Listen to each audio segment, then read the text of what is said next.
अफगानिस्तान में जारी अनिश्चितताओं के बीच आखिरकार तालिबान ने अंतरिम सरकार का गठन कर ही लिया। नई अंतरिम सरकार में तालिबान के संस्थापक मुल्ला उमर के बेहद करीबी रहे मुल्ला हसन अखुंद को अफगानिस्तान का कार्यवाहक प्रधानमंत्री बनाया गया है, जबकि तालिबान के राजनीतिक कार्यालय के प्रमुख मुल्ला अब्दुल गनी बरादर को उप प्रधानमंत्री बनाया गया है। तालिबान के प्रवक्ता जबीउल्लाह मुजाहिद ने इस संबंध में मंगलवार को एक प्रेस कॉन्फ्रेंस कर इसकी जानकारी दी। राजधानी काबुल में आयोजित एक संवाददाता सम्मेलन को संबोधित करते हुए मुजाहिद ने कहा कि नई इस्लामिक सरकार में संगठन के निर्णय लेने वाली शक्तिशाली इकाई रहबरी शुरा के प्रमुख मुल्ला मोहम्मद हसन अखुंद प्रधानमंत्री होंगे, जबकि मुल्ला अब्दुल गनी बरादर उप प्रधानमंत्री होंगे।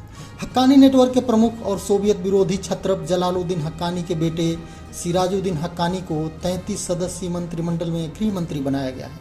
बता दें कि सिराजुद्दीन हक्कानी वही हैं जिनके संगठन को अमेरिका ने वैश्विक आतंकी संगठन घोषित कर रखा है, और साथ ही सिराजुद्दीन हक्कानी के बारे में सूचना देने वाले पर $50 लाख यानी करीब 33 करोड़ रुपए का इनाम घोषित किया हुआ है। तालिबान के संस्थापक मुल्ला उमर के पुत्र मुल्ला मोहम्मद याकूब को रक्षा मंत्री, अमीर खान मुत्तकी को विदेश मंत्री और अब्बास इस्तेनकज़ई को उप विदेश मंत्री बनाया गया है। इसके अलावा खैरुल्लाह खैरख्वाह को सूचना मंत्री, तालिबान के प्रवक्ता जबीउल्लाह मुजाहिद को उप सूचना मंत्री बनाया गया है, जबकि अब्दुल हकीम को न्याय मंत्रालय, मुल्ला अमीर खान मुत्तकी को विदेश मंत्री, तालिबान के संस्थापक मुल्ला मोहम्मद उमर के बेटे मुल्ला याकूब को रक्षा मंत्री, मुल्ला हिदायतुल्लाह बदरी को वित्त मंत्री और कारी फसीहुद्दीन बदख्शानी को सेना प्रमुख बनाया गया है। वैसे तो अफगानिस्तान पर कब्जे के बाद तालिबान ने देश में एक समावेशी सरकार गठित करने का वादा किया था, लेकिन 33 सदस्यीय मंत्रिमंडल में ना ही किसी महिला को मंत्री बनाया गया है और ना ही देश के अल्पसंख्यक हजारा समुदाय के किसी सदस्य को कोई पद दिया गया है। वहीं अगर मंत्रियों के नामों की सूची देखें तो इसमें साफ नजर आ रहा है कि तालिबान की नई सरकार में उन्हीं लोगों को तरजीह दी गई है जिन्होंने अमेरिका नीत गठबंधन सेना और अफगानिस्तान सरकार के खिलाफ दशकों तक चली लड़ाई में तालिबान का नेतृत्व किया है। इस संबंध में तालिबान के प्रवक्ता मुजाहिद ने कहा कि मंत्रिमंडल का गठन अभी पूरा नहीं हुआ है, अभी यह केवल कार्यवाहक मंत्रिमंडल है। हम देश के अन्य हिस्सों से भी लोगों को शामिल करेंगे। बता दें कि मुल्ला हसन तालिबान की जन्मस्थली कंधार से ताल्लुक रखते हैं और सशस्त्र आंदोलन के संस्थापकों में से एक हैं। उन्होंने रहबरी शुरा के प्रमुख के रूप में 20 साल तक काम किया है।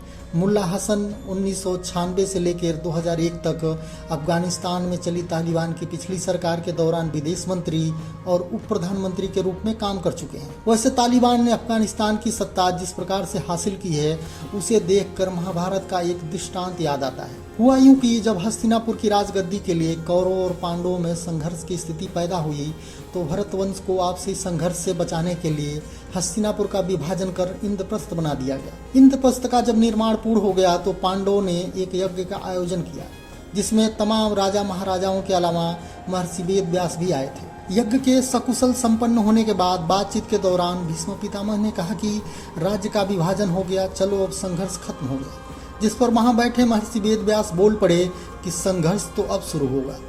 महर्षि वेद व्यास की इन बातों को सुनकर सभा में बैठे सभी सन्न रह गए थे, लेकिन होनी को कौन टाल सकता है। महर्षि व्यास की बातें सच साबित हुई और महाभारत का युद्ध हो गया। अफगानिस्तान का कंधार भी कौरवों की जननी गंधारी से जुड़ा है।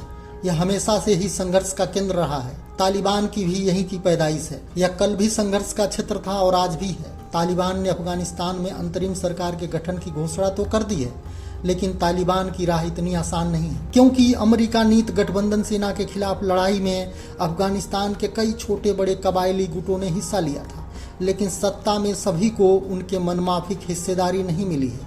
इसको लेकर इन गुटों में भारी मतभेद है।